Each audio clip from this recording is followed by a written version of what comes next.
Les politiques et l'argent, c'est un vaste sujet depuis de très nombreuses années. Sous le mandat de François Hollande, la volonté de transparence a pris le pas alors que les ministres du gouvernement ont dû dévoiler leur patrimoine plus ou moins important. Depuis, certains politiques n'hésitent pas à parler ouvertement de leurs revenus, comme ce fut le cas de Roselyne Bachelot en janvier 2023. Elle avait dit qu'elle touchait 8 000 € net, bien sûr c'est très bien et je l'ai fait volontiers. Je ne veux pas avoir l'air de pleurnicher, mais ça explique qu'on ait du mal à recruter par rapport à ce que les pressentis peuvent gagner en dirigeant de grandes institutions, avait-elle déclaré. Et aujourd'hui, le quotidien Libération fait très fort puisqu'il a réussi à se procurer le bulletin de salaire du président de la République sur lequel il est inscrit qu'il a perçu en janvier 2024 la somme de 14 586 € net avant impôt pour un temps complet grâce à un ancien journaliste et une chercheuse obstinée. Libé a obtenu la fiche de paye du président.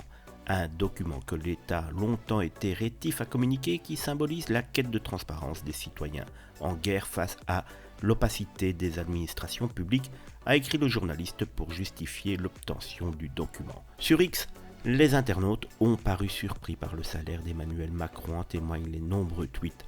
Ce n'est pas un salaire gigantesque comparé aux responsabilités à côté. Pour un travail 7 jours sur 7 et 24 sur 24, ça n'a rien d'exceptionnel et pas grand chose par rapport à ce que gagnent les patrons du CAC 40 ou les joueurs de foot.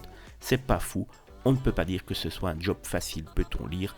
Un salaire néanmoins très confortable et il est un fait certain qu'Emmanuel Macron gagnera beaucoup plus après, par exemple en donnant des conférences comme le fait un certain Nicolas Sarkozy.